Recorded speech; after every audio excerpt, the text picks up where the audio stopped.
Fox 61 News at 10 starts now. Right now at 10, rescuers racing to save as many lives as they can after an earthquake in Turkey and Syria. We'll show you how two groups in Connecticut are doing what they can to help. Also, new video tonight shows scary moments for a state trooper and a firefighter hit by a car while helping at a scene of a crash. We have the new details tonight. And one Connecticut nurse is on a medical mission on the front lines of Ukraine. We'll hear how he's helping as we approach 1 year since the Russian invasion began.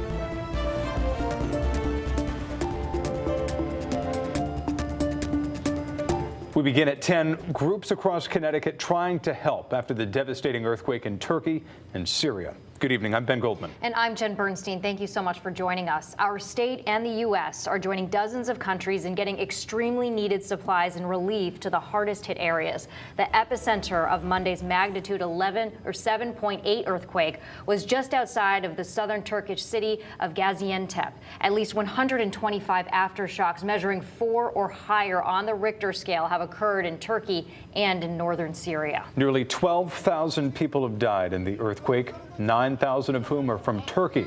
President Erdogan of Turkey says that he has had shortcomings in its response to the world's deadliest earthquake in now more than a decade's time.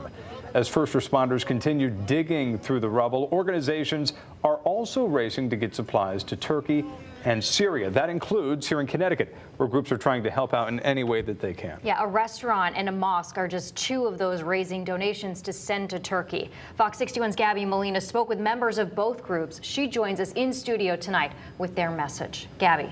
Ben and Jen, members of the Turkish community here in Connecticut are collecting clothing and other supplies after people were left with nothing in the middle of winter.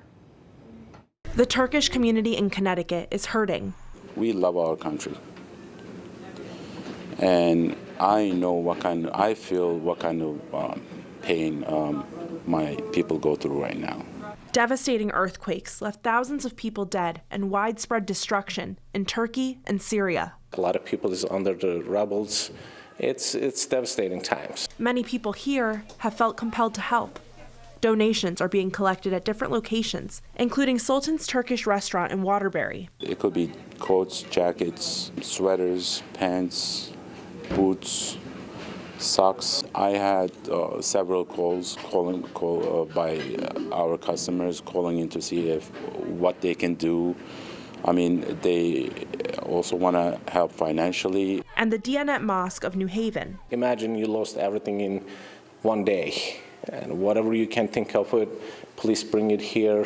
The Turkish mosque has been filled with people sorting through the donations the past couple of days, stacking boxes upon boxes of clothing and supplies for those in need. We're very far away, but I have family over in Turkey, and distant family has been immensely impacted by this, and doing whatever we can to help just seems like the bare minimum. Through the Turkish consulate in Boston, the donations have already started to make their way overseas. Almost every day we have a flight goes to Turkey. Once we have one airplane full, then it goes to Turkey. So this is going to continue as long as they ask for us our help.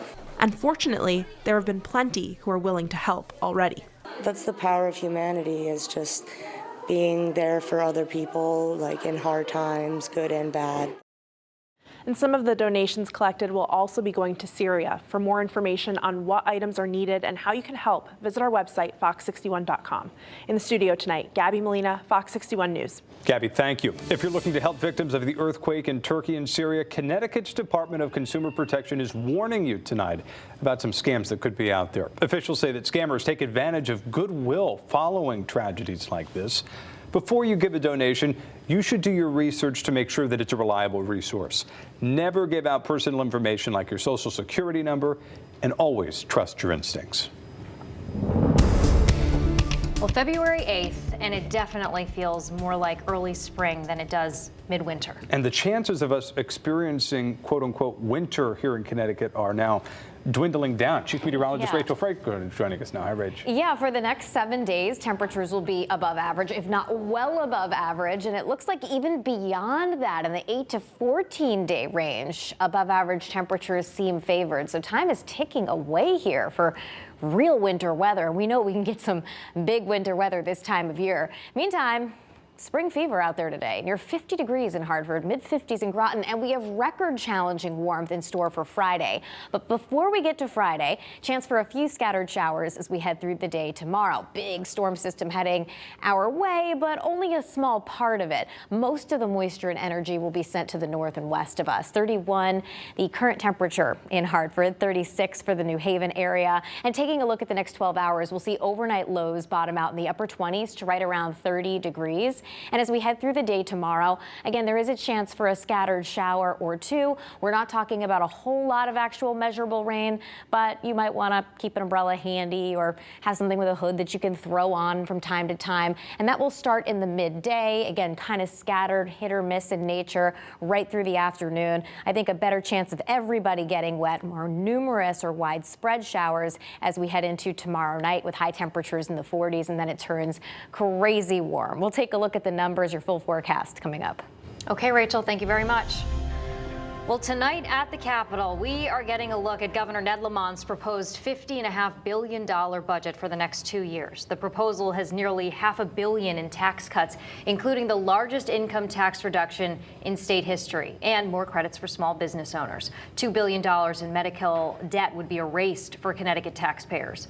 The budget would also fund an extra $135 million for public schools and $10 million in grants to address the state's teacher shortage.